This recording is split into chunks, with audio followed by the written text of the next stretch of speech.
Hey guys, salam sejahtera. Terima kasih karena sudah klik video ini. Terima kasih karena sudah lewat channel ini. Sila terus tekan butang like, share, dan subscribe untuk info yang lebih menarik yang ada di dalam Malaysia dan juga luar negara. Let's go. Salam sejahtera dan selamat malam semua warga Malaysia. Kali ini saya akan menyampaikan satu info ataupun berita penting berkenaan dengan Aisynar. KWSP Aisynar, pencarum kumpulan uang simpanan pekerja yang berminat mengeluarkan simpanan melalui kemudahan Aisynar dinasihatkan supaya berhati-hati dan membuat perancangan perbelanjaan mereka. Presiden Persatuan Ekonomi Pengguna dan Keluarga MACFTA, Profesor Dr. Laili Paim berkata, perlu difahami simpanan KWSP adalah simpanan hari tua, maka jangan disia-siakan untuk digunakan bagi membeli barang yang tidak perlu. Beliau memahami langkah kerajaan membenarkan pengeluaran Aisynar tanpa syarat itu melegakan mereka yang benar-benar memerlukan, seperti kumpulan yang diberhentikan kerja dan hilang punca pendapatan. Namun katanya bagi kumpulan yang masih bekerja tetapi kurang pendapatan mungkin karena tiada lagi kerja lebih masa, jika mau membuat pengeluaran perlu membuat perancangan perbelanjaan.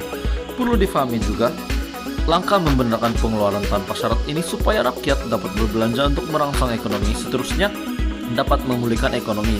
Bagi mereka yang tidak keperluan mendesak, perlu membuat perkiraan dan perancangan yang teliti karena uang ini perlu digunakan untuk jangka masa yang panjang, bukan dihabiskan dalam waktu yang singkat, katanya. Kamis lalu Menteri Keuangan Tengku Datuk Seri Zafrul Tengku Abdul Aziz berkata, pemalsuan syarat Aisynar membolehkan ahli KWSP yang berumur kurang daripada 55 tahun membuat pengeluaran daripada simpanan account 1 tertakluk kepada baki yang sedia ada. Langkah ini juga diharap dapat membantu pencarum KWSP mengharungi cabaran semasa akibat pandemik COVID-19 ini, katanya. Ditanya kesesuaian uang simpanan KWSP itu dikeluarkan untuk pelaburan dan simpanan di tempat lain, Laili berkata, untuk simpanan tidak jadi masalah, namun bagi pelaburan, pengguna kena berhati-hati. Katanya lagi, untuk pelaburan, pengguna perlu ada ilmu pengetahuan dan perlu difahami pelaburan itu adalah risikonya. Pelaburan dengan pulangan yang tinggi risikonya adalah lebih besar berbanding pelaburan dengan pulangan yang rendah.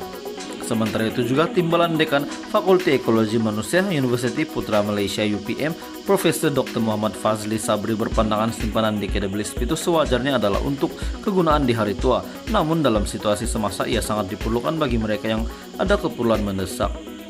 Maknanya di sini perlu tahu bagaimana dari segi aliran tunai, aset, dan liability pinjaman. Kalau sudah jelas bahwa perlu dikeluarkan untuk meneruskan kelangsungan hidup, tidak mengapa. Gunakanlah uang ini untuk pembelian kemudahan internet atau data untuk telepon muda alih, karena ini memberi manfaat yang boleh dikategorikan pelaburan tidak berisiko, katanya. Sekian saja berita malam ini, terima kasih. Terima kasih karena sudah menonton video ini. Sila terus tekan butang like, share, dan subscribe, dan saya akan terus memberikan info yang terbaik di video yang seterusnya. Terima kasih.